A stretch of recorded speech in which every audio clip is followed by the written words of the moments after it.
ഗബ്രി പോയതിനു ശേഷം ജാസ്മിൻ ഒറ്റപ്പെട്ടു പോയി എന്നാണ് ഈ ഒരു വീഡിയോയിലൂടെ നമുക്ക് മനസ്സിലാവുന്നത്. കാരണം അവരുടെ മുമ്പത്തെ അവരുടെ ചിരിച്ചും കളിച്ചും അവർ ഒരുമിച്ചിരുന്ന് സംസാരിച്ച സ്ഥലങ്ങളിൽ ജാസ്മിൻ ഇപ്പോൾ ഒറ്റയ്ക്ക് ഇരിക്കുകയാണ്.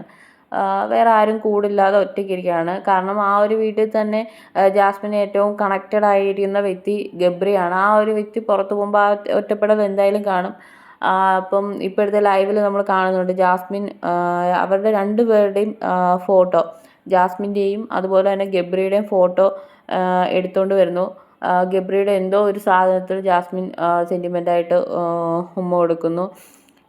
അങ്ങനെയൊക്കെയുള്ള കുറച്ച് സീനുകൾ നമുക്ക് കാണാൻ പറ്റും. ഇമോഷണലി നല്ല ഡൗൺ ആയിട്ടിരിക്കുകയാണ്. അതിനി എത്ര ദിവസത്തേക്കെന്നുള്ളത് നമുക്ക് അറിയാൻ പറ്റത്തില്ല. കാരണം എന്നിരുന്നാൽ പോലും ഇപ്പോൾ ആൾ നല്ല ഡൗൺ ആയിട്ടിരിക്കുകയാണ്. പക്ഷേ ഇനി ഗെയിമിലേക്ക് വരുമ്പോൾ ഈ ഒരു അവസ്ഥയിൽ ചേഞ്ച് വരാം എന്ന് ആണ് ഇന്നത്തെ ഒരു എവിക്ഷൻ പ്രക്രിയയിൽ ആളുടെ ഒരു സംസാരവും ഇതും കണ്ടപ്പോൾ നമുക്ക് മനസ്സിലായത്. കാരണം പറയേണ്ട സ്ഥലത്തുള്ള പോയിന്റുകളൊക്കെ ജാസ്മിൻ നല്ല രീതിയിൽ പറയുന്നുണ്ട്.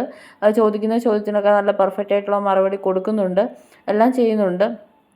എന്നിരുന്നാൽ കൂടിയും ഇതുപോലുള്ള ഇമോഷൻസും കാണിക്കുന്നുണ്ട്. പക്ഷേ ഇതിൽ എത്രത്തോളം സത്യസന്ധത ഉണ്ടെന്നുള്ളത് നമുക്ക് വരും ദിവസങ്ങളിൽ മാത്രമേ പറയാൻ പറ്റൂ. ഇനി മുന്നോട്ടുള്ള ജാസ്മിൻ്റെ മുന്നോട്ടുള്ള ഗെയിമിൽ ഉള്ള ആക്ടിവിറ്റീസിലെല്ലാം ജാസ്മിൻ്റെ പെർഫോമൻസ് അനുസരിച്ച് നമുക്ക് പറയാൻ പറ്റും.